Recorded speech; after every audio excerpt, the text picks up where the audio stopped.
Hi, this is Kamal Austin. I'm publisher of the Southeast Queens Scoop and other publications. We're focusing on luminaries and business people in Southeast Queens today. And I have with me La'Daska Mechelle, and she is a veteran, a maven in the fashion business. And I can't wait to just talk to her today and because of her mission to help other people who are getting into the industry. But Daska, how are you doing today? I'm great. How are you? I'm doing fine. I'm doing fine. I'm glad finally to be able to interview you. I've become intrigued with your work, seeing you on Facebook and things like that, and I just wanted to I just felt it would really help the community if I let them know what you do so you can help others who are aspiring to go into the fashion business. Okay, Mhm. so let me ask you, can you tell us a little bit, Ladaska, about your background and maybe some of the experiences that you've had in the past growing up? Yeah, absolutely. I've been in fashion over 15 years. I didn't, I don't have a traditional story into fashion. I didn't think I was gonna even be a fashion designer. I thought I was gonna either go into law or art. Mm-hmm. Because I was one good at speech and debate, and I was also great as an artist. And I was recognized as an artist while I was in high school. So I just kind of battled into where I wanted to go. And so I didn't choose either and then just landed into fashion. Mm-hmm. So when I was about 19, I started like enjoying fashion and loving because I was able to infuse art into design. And Gotcha. so that's how it kind of transitioned when I realized, oh, I could still do, I could still be creative and do fashion. Mm-hmm. And so that's really how it morphed. My senior year in college, I instead of doing an internship in New York, which is where I wanted to go, um, I had to stay in Florida because I was married with two children and my husband at the time was deployed. So we wasn't able to take on like three households. And Mm-hmm. so I did like an internship with a boutique locally and I learned so much just about the retail space. Mm-hmm. And I just helped her so much that I learned more about the intricacies of like distribution and you know, not just doing shows like fashion shows, but also inventory, like making sure you have account for all of your products, like whatever you're selling. And that kind of like, okay, I kind of like this, but I love being more creative. Right. And so, because I wasn't able to do that internship in New York that I wanted, I branched out and launched my own line. And this was 2009, 2010. Mm-hmm. And what I did was something really cool because I was inspired by Mondrian. So I designed my first collection. It was swimsuits inspired by art. And Wow. so each swimsuit was like a painting in Mm-hmm. real life. And I did my own show, like produced my own show, hired like all the models, did all the ground like guerrilla marketing. Mm-hmm. Nobody put us in a newspaper or anything like that. We had like 300 people Wow. that came in. I was a college student. I was a senior in college. I was just like on the ground, being forced to talk to people because I wasn't always as talkative as I am now. I was Right. kind of shy. I would be nervous. My palms would sweat if I had to talk to someone new. And it really started from there. Um, Mm-hmm. just kind of getting out of my comfort zone and getting out of my shyness And from there, when I saw what I could do, I was inspired to just like keep going and like networking with people. And from there, when people heard my story, they wanted to help. Like they wanted to put me in more places and have people to support my, my new line that I was putting out there. Hmm. And at the time, I didn't know anything about business. I didn't know, I wasn't even formed yet. It was just an idea of creativity that started and just kind of bloomed from there. Right. Well, my first business was in the fashion business also. And I know it's a lot of work. I know Yeah. I've been behind the scenes. I put together fashion shows before myself, and they are a lot of work just choosing the models and figuring out the choreography and what the clothes are going to be worn and all that kind of stuff.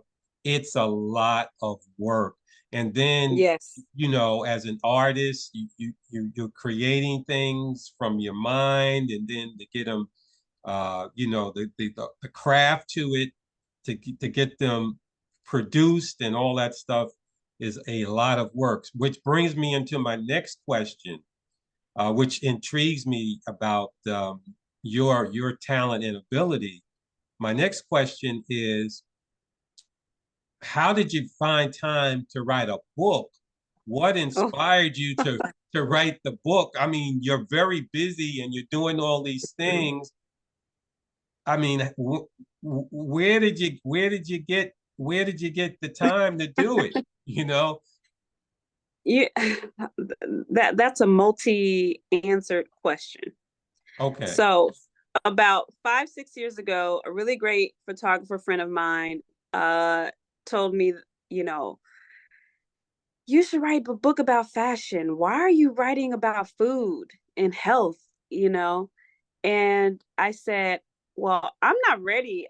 I don't have anything to write about fashion. He was like, no, you do. You have so much experience. You have so much knowledge. You help so many people. You should be writing a coffee table book about fashion. And I wasn't ready because I was going through a traumatic divorce. And so I wasn't in the mental space to write or create. Hmm. So fast forward, last year, December, I went to Nigeria because I started a nonprofit organization that focus on like education, entrepreneurship, and workforce training.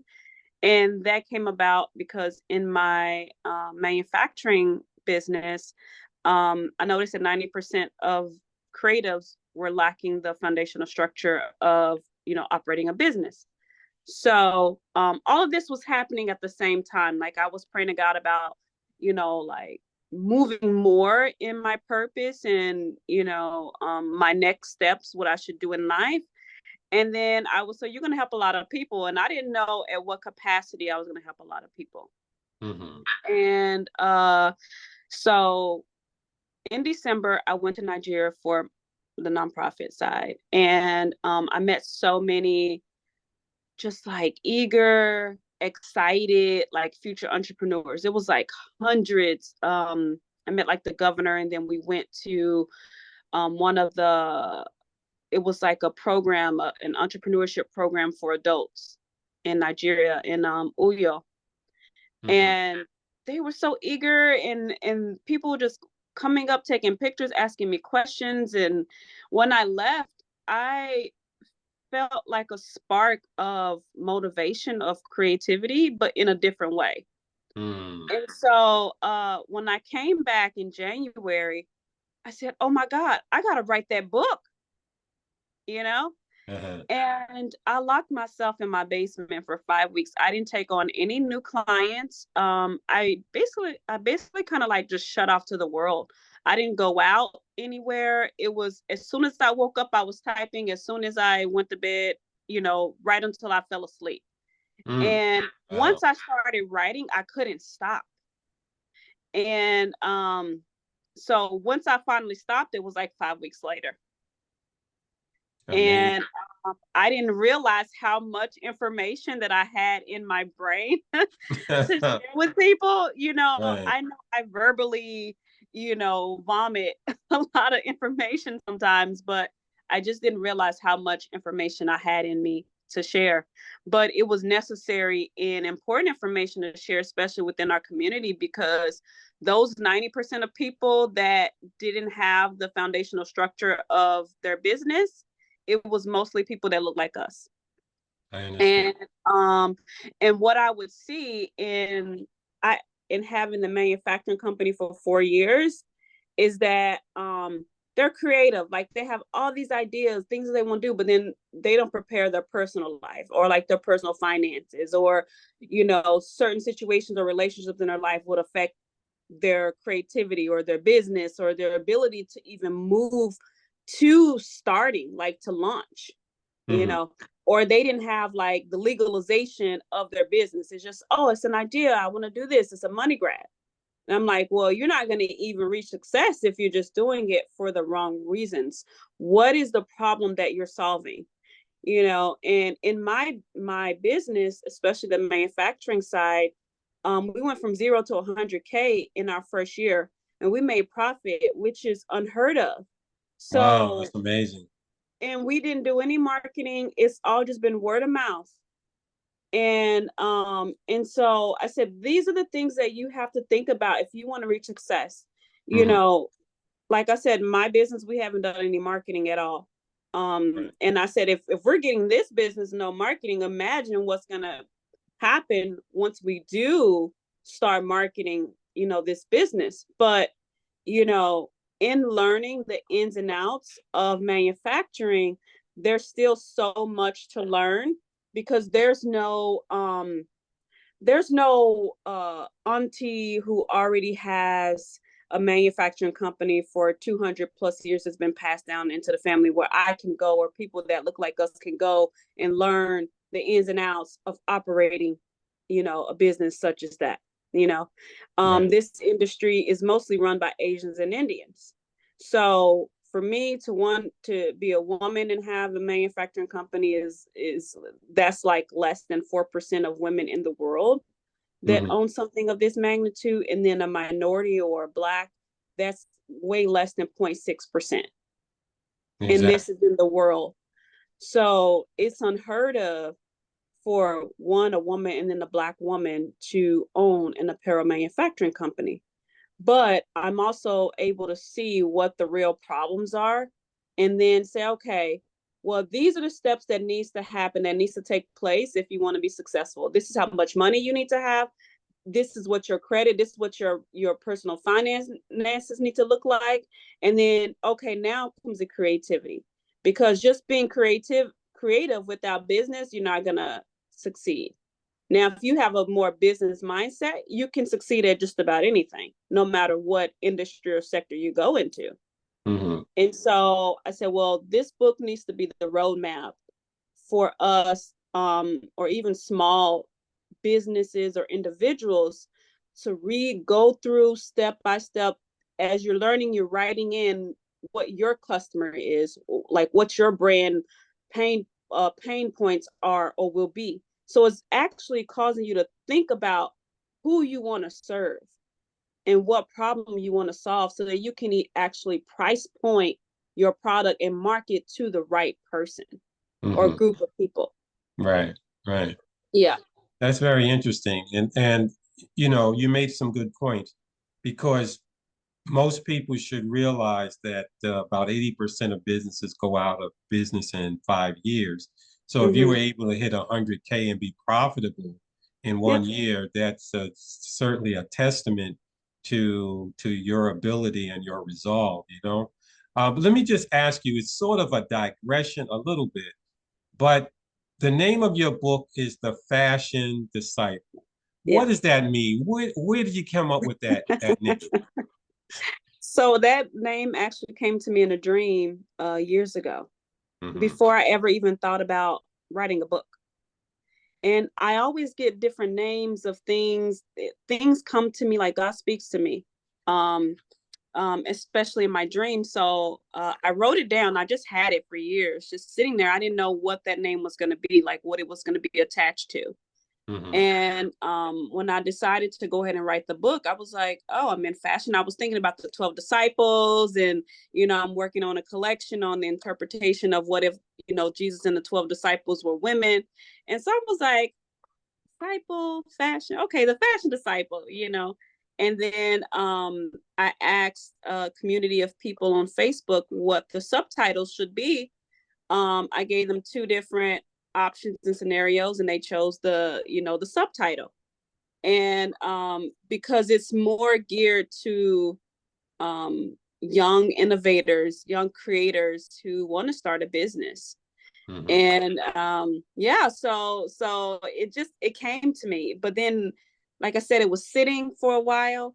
But then when I wrote it, it was like that memory came back. I was like, oh yeah, the fashion disciple, young innovators guide to entrepreneurship. Because those people, like within my business on the manufacturing side, those people were not older than 30 years old. So they were between 20 and 30 years old. Right. And I was having conversations with a few other like more mature in age entrepreneurs and business owners, and many would always complain about doing business with other Black people. And I said, well, I'm not that type of person. Why don't we find a solution to this problem?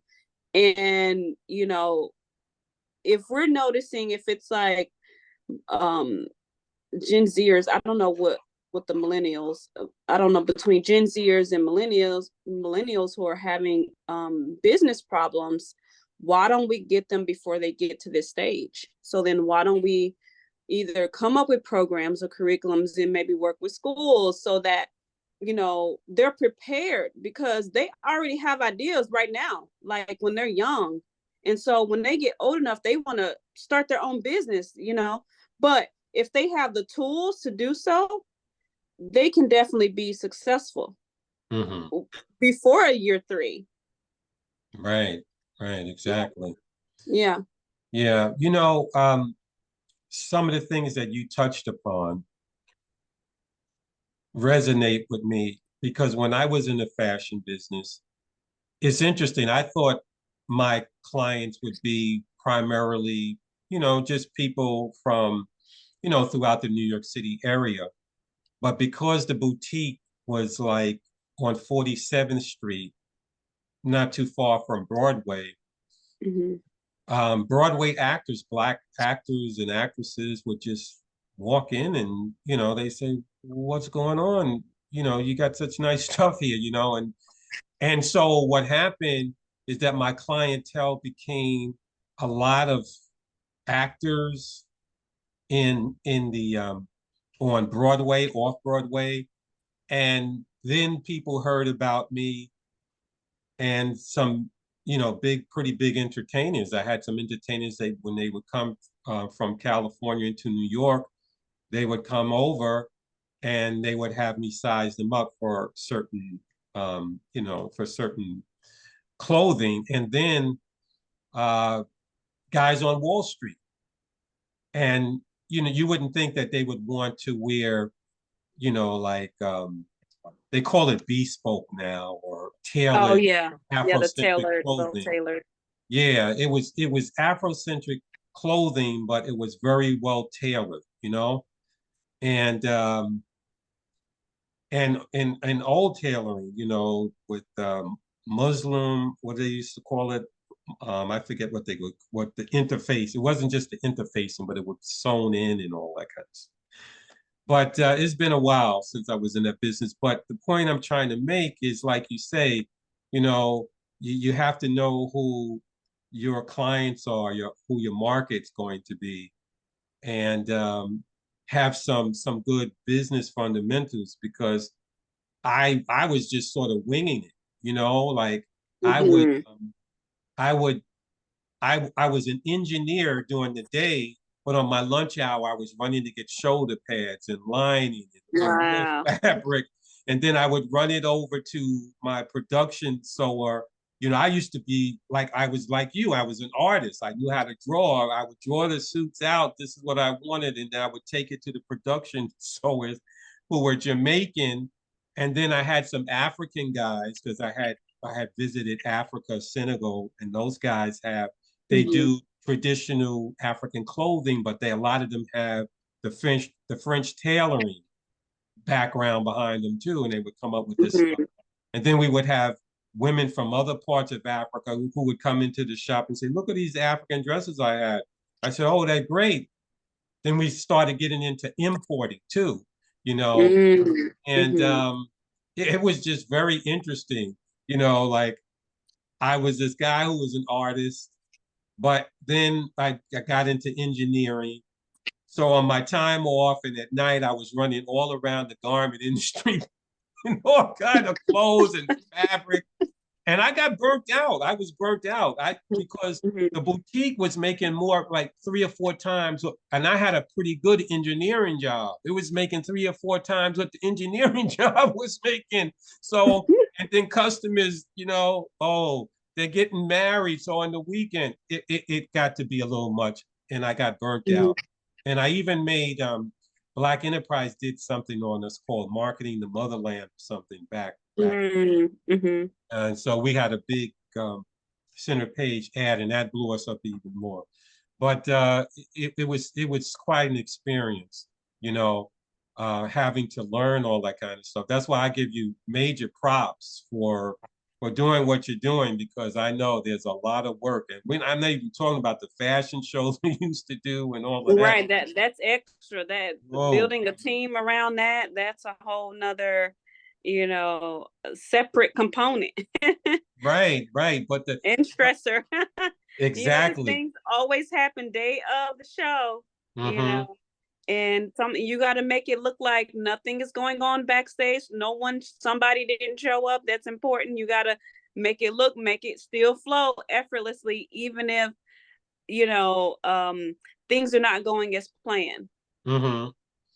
Well, I tell you, um, tapping into what you were saying earlier was just such a beautiful experience in the sense that we our we had a production sewing company, a Jamaican brother owned near the fashion industry, and then we also had, you know, I had an African gentleman who started sewing and doing stuff and with us, and then we it was just such a beautiful thing to have this creative sort of mix of African, Jamaican, and Black Mm-hmm. American. We all working together, you know, and it was just a beautiful thing. It was just so Mm-hmm. to see you're going to Africa and you're helping people here in the United States and Africa, and you have everything going.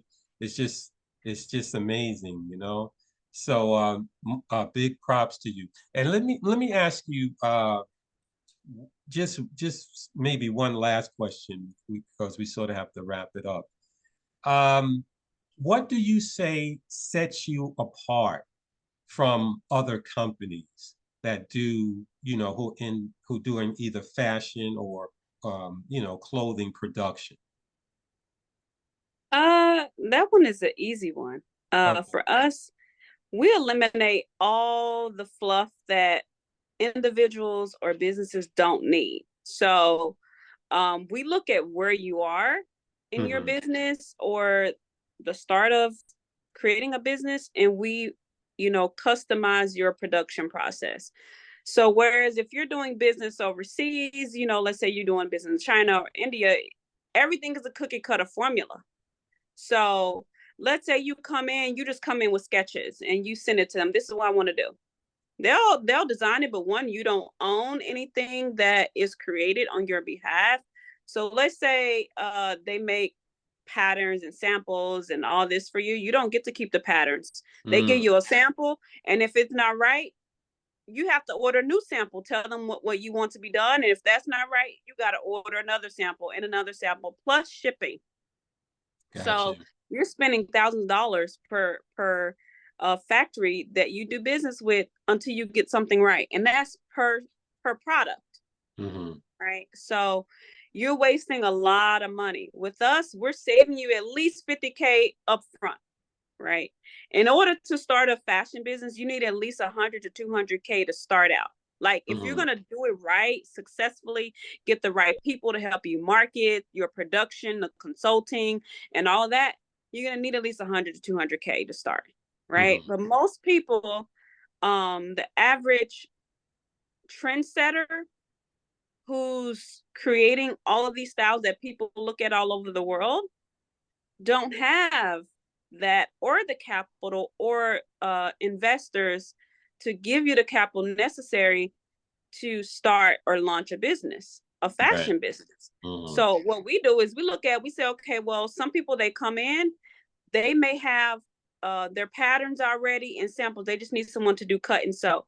If you're working with the LM factory, you're what we do, we'll just do the cut and sew for you. We'll make the marker and do the cut and sew, right? Hmm. Most other companies, if you're doing overseas, is gonna you're gonna start all the way over from the beginning, you know.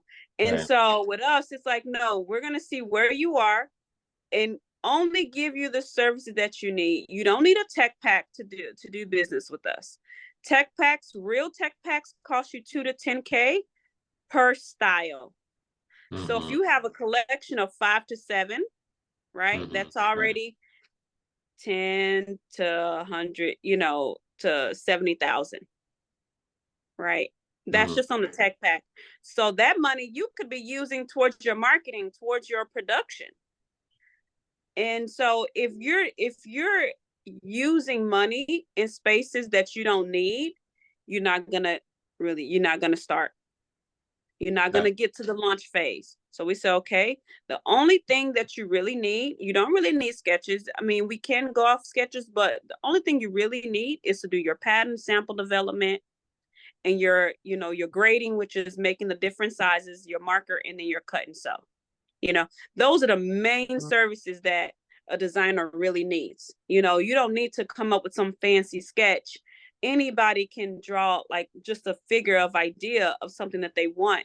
And then as we're making the patterns and then the sample, we make the adjustments during that hour fitting, you know. So we're saving you money even in that process itself, because instead of you having to go through several rounds of samples, like 3 to 5 samples per style, we only do the one sample. But Hmm. because we do a fitting, that one fit sample, and then we make all the adjustments in the fitting, it's not necessary to have to do multiple rounds of samples. So we're saving you anywhere from 1 to 5,000 just from sample making on that end. So you're saving, like I said, anyway, minimally $50,000 just from working with my company. Gotcha. Yeah. Okay. All right. Well, I tell you, it's been really good speaking with you, and it sounds like you your services. Do you primarily work with people? What I'm sure you primarily work with people in New York City and in the tri-state All area, over. I, but I you have can help clients all people. over.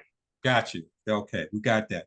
All right. So this is Kamal Austin. We're going to get ready to sign off, but we're going to have links in the description of this YouTube video on YouTube. We're going to have links to La'Daska and the LM Factory, and also to her books. And we're also going to have links to our news blog, the southeastqueenscoop.com.